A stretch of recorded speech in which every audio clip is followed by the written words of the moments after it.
Aloha everyone and welcome back to the CO2 Rundown. I'm your host Chad Owens. Happy Monday. Whew, it's a special Monday for me. Why? Because it's my birthday, so I want you all to wish me a happy birthday. Yeah, I'm excited. Another year around the sun. Thank you all for all the birthday wishes. Yeah, shout out to me, right? Hey, but no, all joking aside, be proud of everyone, your birthdays, your successes, everything. You gotta be proud of those moments and shout yourself out sometimes. And hey, I wanna shout all of you out that's been tuning in to the show. Thank you all again for doing so and following us. It's been a wild journey, over 2 years now of the CO2 Rundown, and I'm loving every single segment, and I hope you are as well. So with that being said, we've got an exciting show for you guys today. As always, huge mahalo to Long's Drugs for all of the support of the show. Let's continue to support local and making Long's Drugs a part of our days. Let's dive on in to the CO2 Rundown. Huge news and a huge commitment for our University of Hawaii Rainbow Warrior football team as they landed that commitment from one of the top quarterbacks in the nation. Bishop Gorman's Micah Alejado has committed to come home. He's got ties here in Hawaii, and he lit it up at Bishop Gorman. Stephen Tsai has an article in today's Honolulu Star-Advertiser highlighting Micah and what this could do for the University of Hawaii. Micah's stats and what he did. I mean, he is ranked as one of the nation's top quarterbacks, and although he's listed at around 5'9", 5'10", he's not short, he's not tall, but he makes all the throws. He's a game changer. He does all of those things. And for me, size doesn't matter, right? I was that undersized player myself who was overlooked, who went out each and every day and worked harder than everybody. And I know Micah probably has that same type of chip on his shoulder at each and every workout, each and every practice, and obviously game days, he showed out. So congratulations, Micah. Congratulations to the University of Hawaii Rainbow Warrior football team. The brotherhood is building.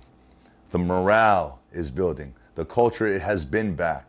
And I'm telling you, watch out. This fall, mark my words, our University of Hawaii Rainbow Warrior football team are going to be making some plays. Let's go, Bows. Oh man, an unfortunate loss for our UH baseball team. We had two hot teams, right? We were on fire. Cal State Fullerton was on fire, and we were on the road. So Cal State Fullerton was at home, and man, it was a bottom of the 10th, 2-run homer in which Cal State Fullerton closed the deal. So I personally, as a fan, can appreciate those types of games, extra innings, battling it out. And hey, he got a hold of one. Everyone on that roster, you're put in those positions. The hitters, they're put in those positions to make those types of plays. Game-changing plays, game-ending hits like that. And so as a fan, I can respect that. And I know our team is gonna grow and get better from that. I mean, it's just a matter, it was one hit, right? They talk about a lot of sports is a game of inches. And it was proved right there. All right, so don't hang your hat, fellas. One loss, at the end of this hot streak doesn't define us. It shouldn't define you. And so with that, take that, grow from that, and emerge and become even better from it, right? And then the next time, we're going to be on the winning end of that one. So for more on that, we've got an article in today's Honolulu Star-Advertiser talking about that game. Let's go, Bows. March Madness on the women's side. LSU wins its very first national championship, and this is head coach Kim Mulkey's only her second year as the head coach, and she led LSU to the top. But here's what's interesting and exciting about this. Although our University of Hawaii women's basketball team lost to LSU in the very first round, hey, at least we can take that and say, hey, we lost to the national champs. We have something to build off of. We have that film, that tape to study all off season. All off season and see, right, how we can compete, how we can compare, how can we get better. Because that's, right, they're at the top. That's the team that everyone's trying to beat and be and have that story just like that. So, man, I look for all the positives and the wins in every situation. And I know with every off season, comes a motivation.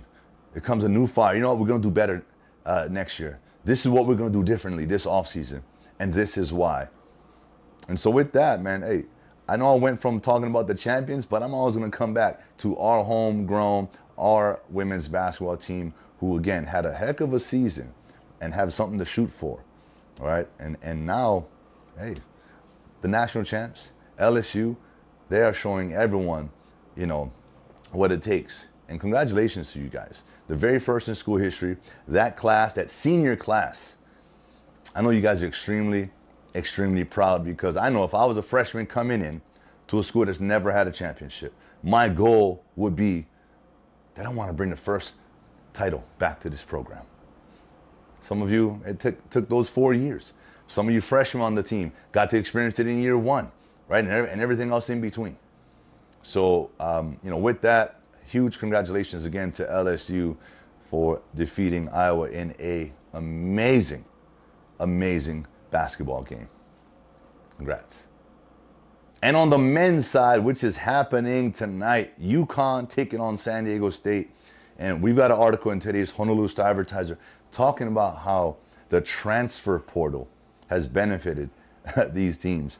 The transfer portal in college sports has sort of become like free agency in pro sports. There's good and bad, pros and cons about it. It's hard to build team chemistry when someone comes in a year, 2 years, it's not working out. I think I'm gonna have, it becomes an individual, right? It's no longer about the team. I think I fit better here. My future, my chances to go pro will be better here. So it sort of has that negative effect. But if you're the receiving end of a top tier player that adds value to your team and it helps you get into a national championship game and help you win a national championship, you're not complaining, right? And so that's two sides to it. I look at it as I'm always going to be for the athlete. Hey, whatever's best,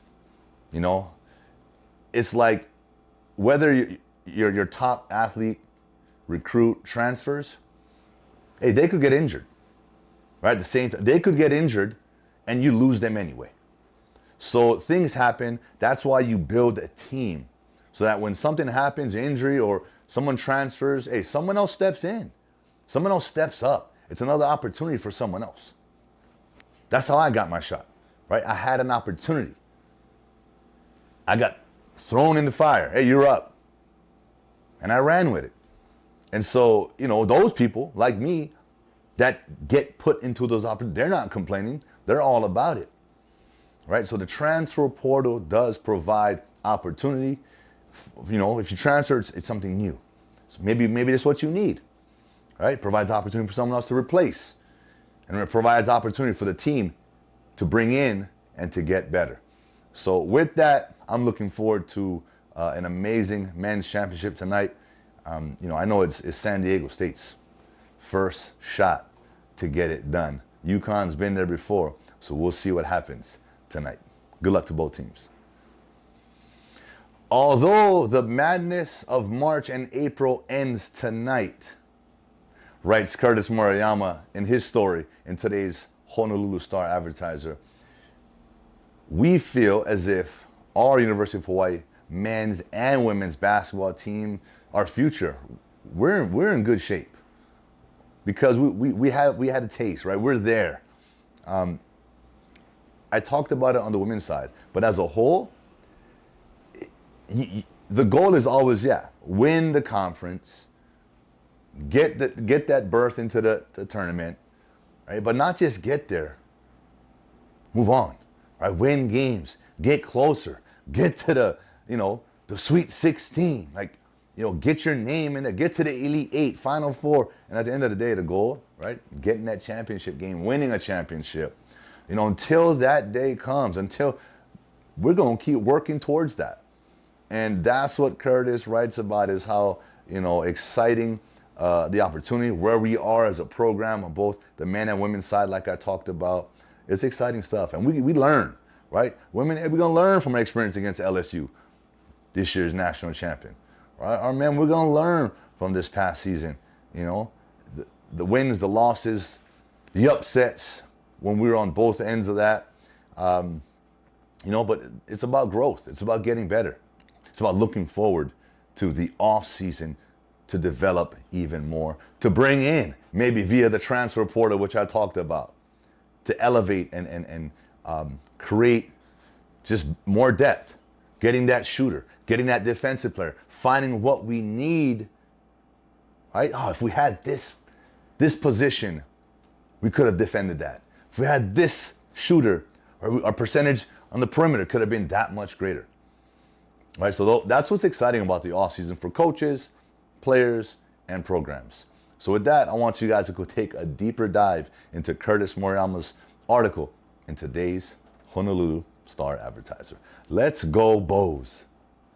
And that is it for today's show. I want to thank you all so much for tuning in with me here today on my birthday show. Woo! That's right. It's an exciting time. I love it. Thank you all for tuning in. Huge mahalo again to Long's Drugs for all of their support of the show. Let's continue to support local and making Long's Drugs a part of our days. And one last thing, everyone, Monday, we got to start fast, right? We want to set up that winning week. Put that foot on the gas pedal and hit it and come out the gate swinging this week. Man, thank you all once again. Happy Monday, and I'll see you all come Wednesday. Aloha.